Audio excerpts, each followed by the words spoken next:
तुला राग असह्य होतो ना, आणि इतका अनावर होतो की समोरच्याला काय करू आणि काय नको असं वाटतं. आणि मग तू सरळ कुठलाही विचार न करता बोलत सुटतोस. हो ना. पण हा राग म्हणजे तू स्वतःच स्वतःभोवती लावलेली आग आहे. हे तुला ठाऊक आहे का?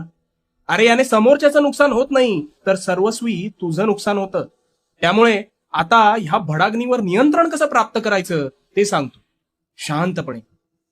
तू रागात असतोस त्यावेळी तू सर्वात अविचारी असतोस. म्हणून तू त्या आवेशात हवं नको ते बोलतोस.